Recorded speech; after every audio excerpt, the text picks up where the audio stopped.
Okay, welcome back to the video. This one's a bit more different compared to my boxing vlog, but it is something that I do want to share because it's happened to me quite recently. So this is a step-by-step guide of what to do after you lose your job or you're in a situation where you're not currently working. What to do after that, things which I've done to sort of help me manage my time during that free period of no work, what to do for the interview process and what to expect as well. So around 2 weeks ago, I was working for my company down at Ant Marketing, and it was all going fine, just as a normal day. And then cut to, it was around Wednesday, and we got a Teams meeting. We all got called in and we were told, hey, unfortunately guys, the campaign which we are working on, because when you work in a call center or and you do appointment setting or sales, you have campaigns, so you're calling on behalf of a certain company. So I could, for example, call and do customer service for JD or sell for a insurance firm. That's what a campaign is, just so you know. So the campaign that's been with Ant Marketing for just about 25 years, been with it since it started up, has now pulled out.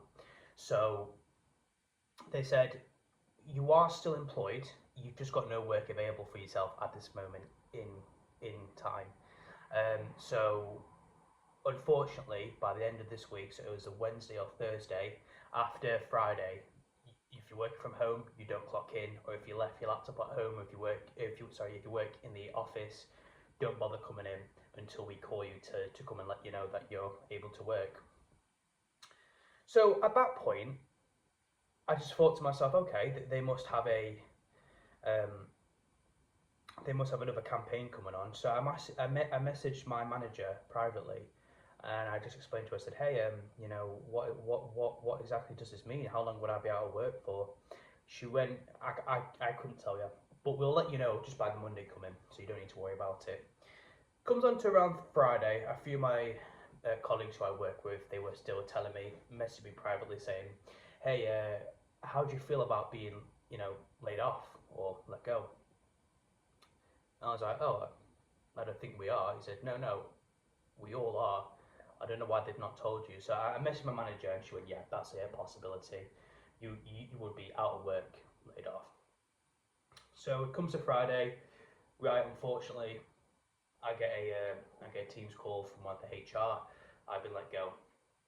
So what that means is that I'm still employed from Ant Marketing, but there's no hours for me to work. There's nothing for me to call and actually do some actual work for. So there was no need for me to actually come in or clock into work. But they did say, we can't guarantee how long you could be out of work for. It could be a few days to a few weeks. But just in case it is a few months, you get something called statutory pay. So it won't be my normal hourly pay, what I usually get at the end of the month after I've done all my hours full time, but it'll be a small amount of money just to keep me by. When I asked them how much it was, I believe it was 190 quid for 3 months. So I was like, yeah, that's not on. I've got my own life. So, come to the weekend, knowing that on Monday I'm not going to be able to go to work, it was very disheartening, really. I was employed there since August 2023, worked my ass off, worked hard from 2024, and then come into 2025, and I really had a lot of, motivation to actually really push myself and really make a good little impression. Plus, it was that was my first job. I stayed there for over a year. I enjoyed it that much. I enjoyed the skills that I was learning that I stayed there for over 1 year. So I've managed to keep myself afloat for that period of time. So that was, it was a very very personal job for me. And then just to be told that, oh, hey, you might be let go, it was very disheartening to hear.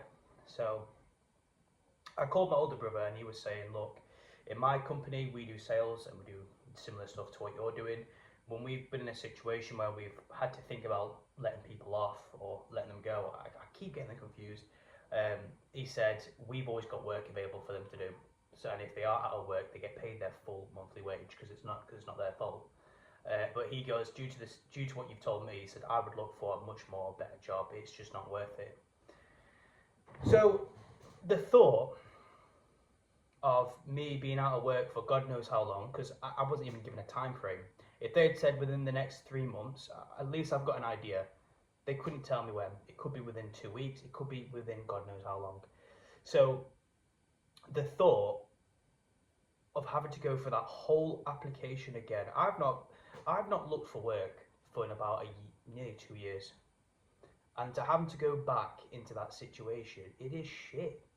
You know, when I got that job, I moved into this house. So that's why it's a very personal job for me. I moved into my new house. I got my new job. You know, I started trying to make a change. I really did want to tell myself I'm going to improve, and I'm not going to go back to that situation how I was beforehand when I lived. I used to live in a flat, and it was a shithole.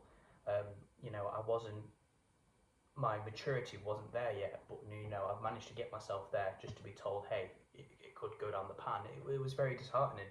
And the thought of having to go through that whole application process, handing CVs, waiting 2-3 weeks, not hearing anything back, I just, honestly, it gave me a bit of anxiety, really, having to do that all over again.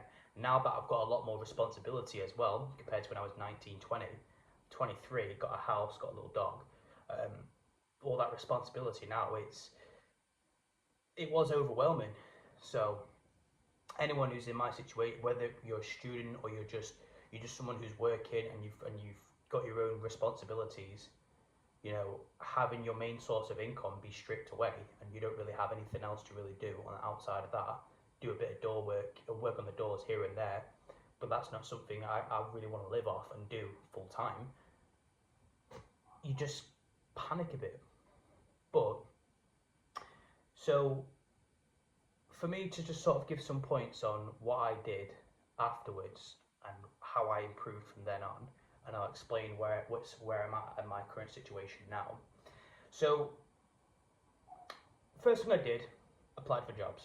That's what everybody does. When you hear you lose your job, or you know you're in a situation where you're not working, first thing you do, you apply for jobs. Send your CV in, go on Indeed, Total Jobs, and you apply the fuck out of everything. Now, what I did is that I reflected. So I would say reflect is the most important thing. I reflected on my current status at work and what skills that I'd learned. I was doing telesales and appointment setting. I had experience using certain systems. I had experience speaking to people over the phone, sending them over to the right departments, dispoing. You know, if they're not interested, put it down on the system that they're not interested, so they're not called again, managing callbacks. I was able to pick up skills on how to manage phone calls properly and how to speak to people. So I reflected personally, and then I updated my CV as well. If anyone's got, you know, any online programs, like I think there's ChatGPT, it can give you a good template on how to rewrite your CV, or you can just, you know, get some help. CV templates online, some of them are free, some of them you have to pay for.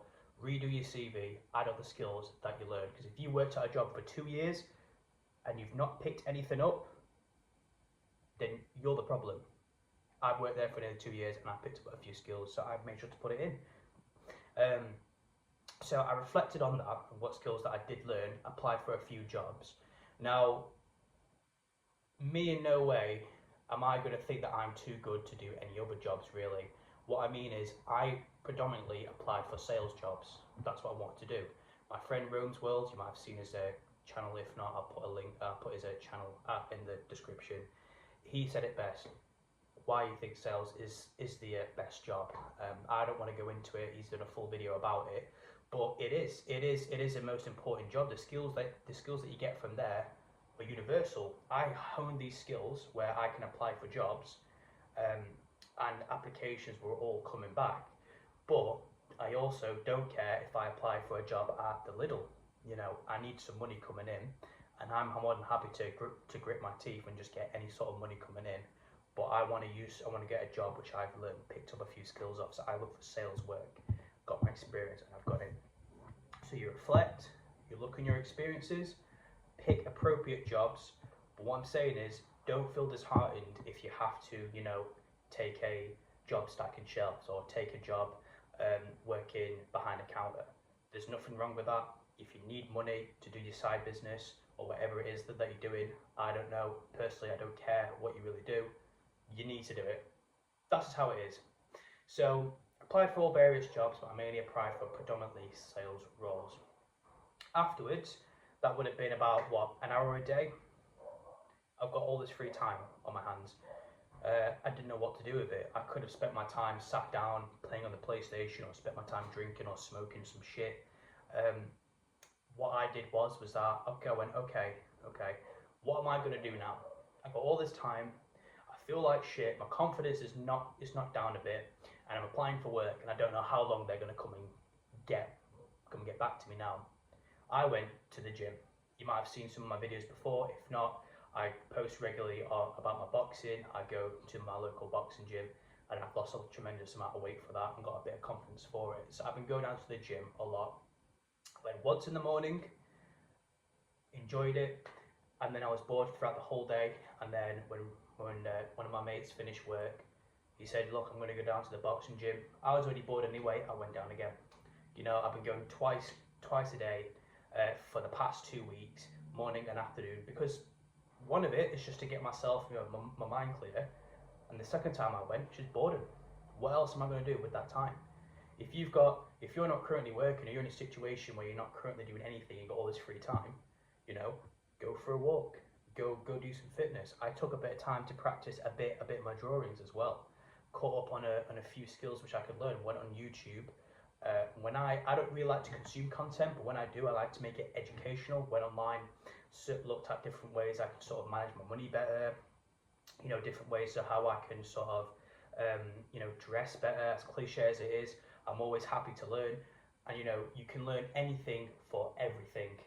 If you don't know how to tie your shoelaces, you can just go online, YouTube, bang, bang, learn something. That's what I did.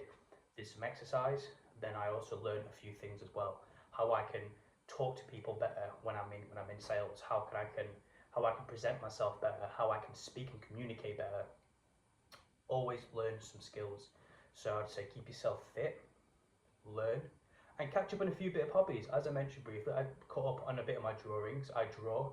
Sometimes I do like to write. If you like to read, read.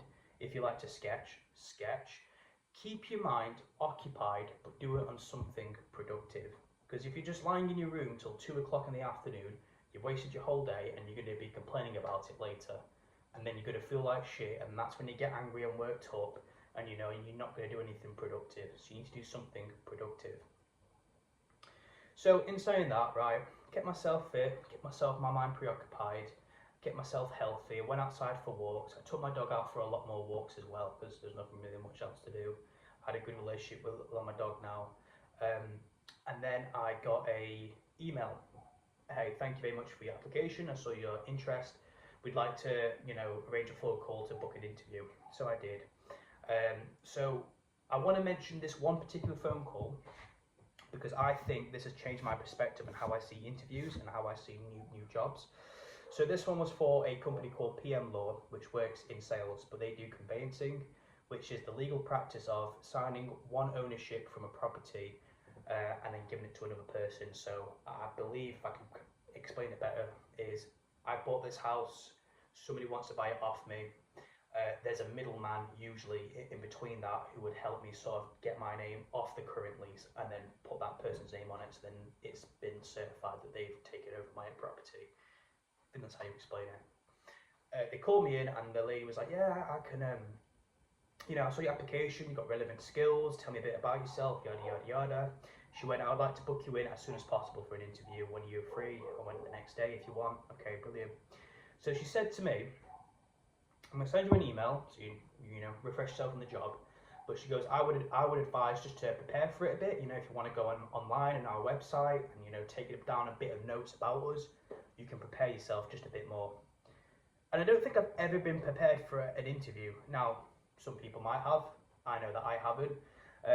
But what I mean is that when I've usually done an interview for my last job, in fact, the job I worked at for nearly 2 years, when they called me in for an interview, I just wore nice clothes, and then I just sort of went off with it. I just quickly glanced over what I applied for, and they were like, okay, so tell me a bit about yourself, tell me this, tell me that, blah, blah, blah, blah. And I just sort of went with it. But in this case, I thought, you know what, let me give it a try. Got nothing better else to do. Let me try and prepare for it.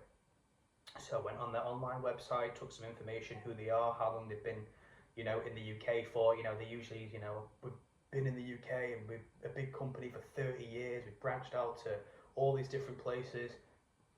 Take all that crap down. Actually learn a bit about it. So then I went to the interview day. I brought my notes. I'm not even joking, I brought a big notepad and I brought another little notepad as well. Waited for him to call me in. I always say go in a bit early. Somebody from my old work said, when it comes to work, if you're early, you're on time. If you're on time, you're late, and if you're late, don't bother coming in. That's a bit dramatic, but I see the message in that.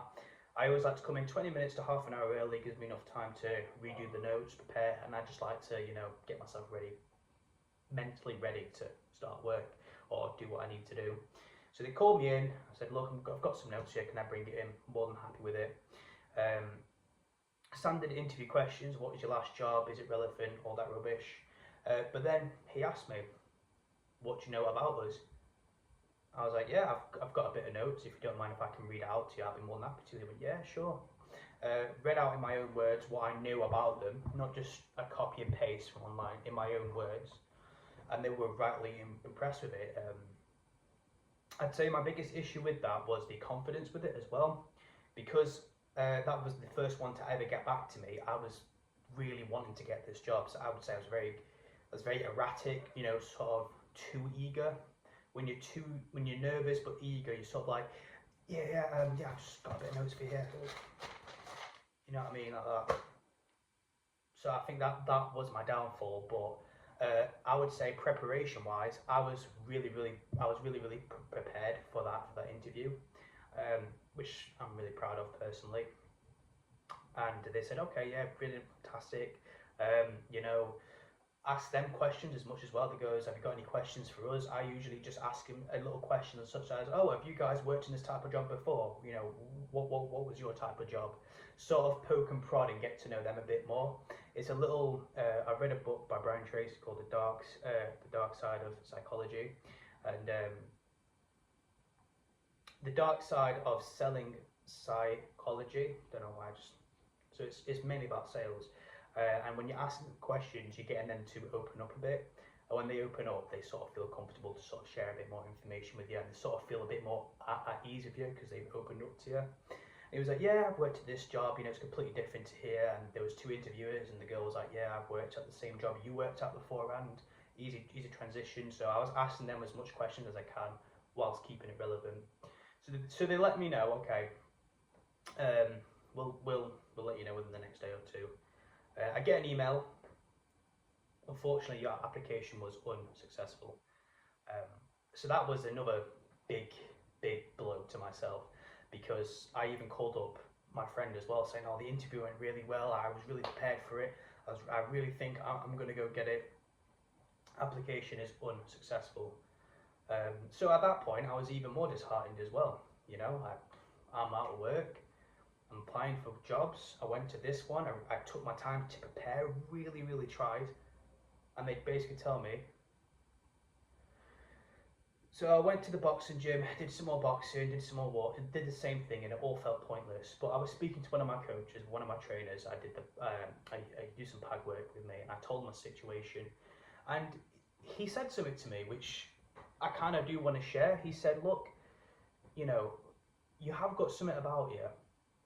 There's you're a good man. There's something about you. But he goes, take what I did when I was younger. Everyone loses their job, or everyone's in a situation where they have to move jobs. But he goes, you know what I did? Apply for loads of them, even ones you don't even think that you would even get. You would actually be surprised what you can get. And I couldn't believe it. I couldn't believe that he was saying that to me. I thought he'd give me some inspirational speech. Just went, just keep applying, keep doing it. You're a good man. Just keep training, keep his mind focused. Just keep applying and apply for loads of them. You want to do sales, apply for a high-end sales role, apply for a sales manager role. Really go the extra mile for it. And I didn't really think of it just like that. So, you know, it was a good bit of advice. It was a good bit of advice. So it kind of got me a bit more confident with that. Another few days go by, so it's already been 1 week. It's starting into the other week now, so it's been 2 weeks since I've been out of work, and I get another email. This is from a company called Daisy Communications. They were like, look, you know, we saw your CV online. Your skills are really relevant. Are you happy to do? Am I okay to do a phone call? So I spoke to him and said, look, you know, we're more than happy to, you know, to process the application, whatever. When are you free for an interview date? We've got one booked in for you tomorrow. I was like, yeah, sure, why not? I'm not doing anything tomorrow. Let me do it. So I learned what I did from my previous interview. I got prepared, as much information as I could.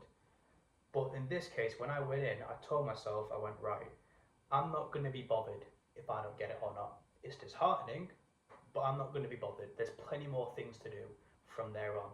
I've got my routine, working out, keeping fit, keeping positive, because that's all that I can really do. But I'm not going to be bothered. I'm just going to keep applying.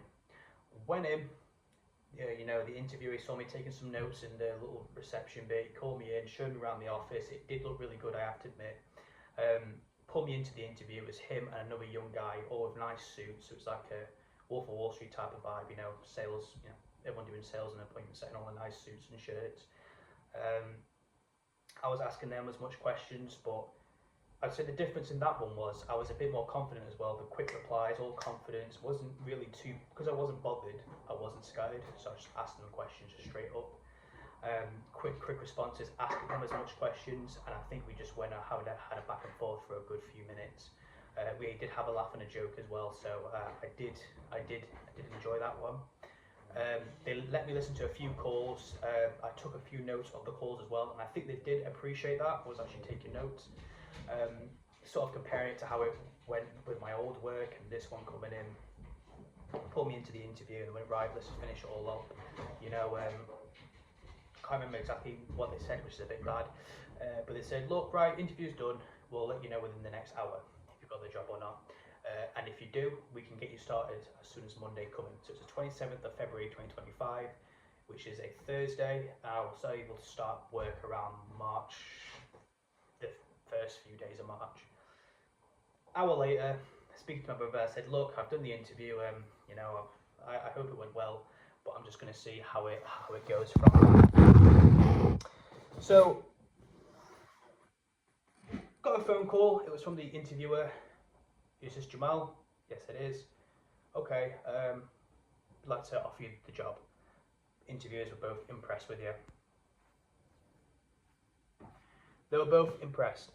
So, you know, I was really, really happy with it as well. You know, I was almost shocked as well, but I'm also really happy with it. So, I reflected on what I did from the previous interview, where I went wrong, what I did to better prepare myself, got prepared, reflected on what I did wrong, what I can do better with it, learned from it, went to the new one, and then I got it, and I should be starting work as soon as Monday's come in. So yeah, it was all, you know, it all comes to play really. And that's what I did personally when I was in a situation where I had to look for other work. So these are just a few of the things which I took from my situation. I took the reflection, the management of time. I'm trying to learn different skills I can learn just during that time. And I would say learning from your mistakes. I acknowledge that my first interview wasn't great, but I still managed to learn from it. Actually ace for the second one, and now I've got work coming up. But I'd also say skills. The responses I got back from those jobs wanting me to do an interview were responding back to me quickly because of the sales skills that I did learn. Sales is a skills which is universal, and everybody needs to have sales. When you go to the shop and, you know, buy an item, that's a sale. You go on the bus, pay for the transport, that's a sale done. You know, sales is needed and it is crucial. So if you've got good skills, and you know if you've got good skills or not, if you've got good skills which you can transfer anywhere to any other workplace similar to that role, applications will come back to you. So I'm very grateful that even though that I'm not currently working for the company I want to still work for, I've got enough skills honed where I can actually get other works as quickly as possible with it, but also managing time as well.